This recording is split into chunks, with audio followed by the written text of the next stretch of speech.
Imagine pinupuli ka niya kahit na alam niyang BF ka niya tapos nung kakabreak niyo lang, may iba na kagad siya. Tapos nang dahil din sa kanya kaya ka na comatose. Tapos pagkising mo, wala siya. Kaya hinanap mo. Tapos sabi mo, pag nakita mo at may iba na siya, hindi ka na magmamahal ng iba. Ang tanga mo lang. Kasi buong pagmamahal mo binigay mo kay Kimiko eh. Tapos nang dahil lang dun, hindi ka na magmamahal. Ano yun? Tatanda kang binata? Siyempre hindi, di ba?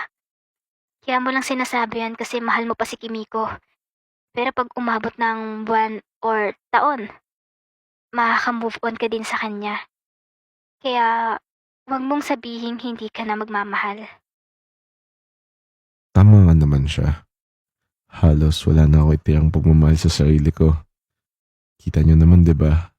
Wala akong confidence sa sarili ko. Hindi ko tanggap naging itsura ko. Pero wala eh. Ganun kasi ako magmahal. Ibibigay ko lahat. Kahit na anong masasakit na salitang sabihin niya sa akin, okay lang. Mahal ko eh. Tapos na kayo kumain? Yes, ma'am. Okay, good. So, kailan ang kasal?